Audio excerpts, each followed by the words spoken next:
জনাব মাসুদ কামাল, আপনি খুব সংক্ষেপে যে বক্তব্য বললেন আলাউদ্দিন মোহাম্মদ, আপনি কি না এই প্রস্তাবটা ভালো, আমার কাছে কিন্তু খুব একটা খারাপ লাগছে না।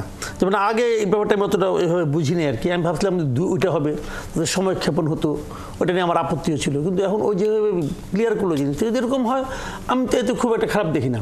আপনি একটা একটা সংবিধান করবেন, এর জন্য একটা সেপারেট একটা পরিষদ থাকতেই পারে, এটা তো অন্যায় কিছু আমি দেখি না, হতে পারে যদি সময় ক্ষেপণটা না হয়। কিন্তু এক্ষেত্রে যে জিনিসটা হলো আপনাদের নির্বাচনটা তাহলে হবে কবে, এতে কিন্তু নির্বাচনও বিলম্বিত হওয়ার কোনো কারণ আমি দেখি না। আর আরেকটা প্রশ্ন কালকে আসছিল, যেটা নিয়ে অনেক বিতর্ক হয়েছিল, নাহিদ ইসলাম আজকে এটা ক্লিয়ার করেছেন যে উনি ইলেকশন নিয়ে বলেছেন যে পুলিশ এখন নাজুক অবস্থায় আছে, কাজে ইলেকশন এই বছর করাটা কঠিন হতে উনি বলেছেন। তো এটাও আমার ওনার বক্তব্য এক অংশ ঠিক, যে আসলে পুলিশ খুব নাজুক অবস্থায় আছে। এক্ষেত্রে আমার প্রস্তাব হলো আপনি পুলিশের উপর ডিপেন্ড করেন না, ইলেকশন আর্মিকে নামান, ইলেকশন আপনি আর্মিকে নামান, আর্মিকে নামে ইলেকশন করে ফেলান। ইলেকশনটা হতে হবে, কারণটা হলো কি যে আপনি যতক্ষণ পর্যন্ত একটা পলিটিক্যাল গভর্নমেন্ট না আসবে ততক্ষণ পর্যন্ত আপনার বাইরের থেকেও কিন্তু অনেক কিছু পাবেন না।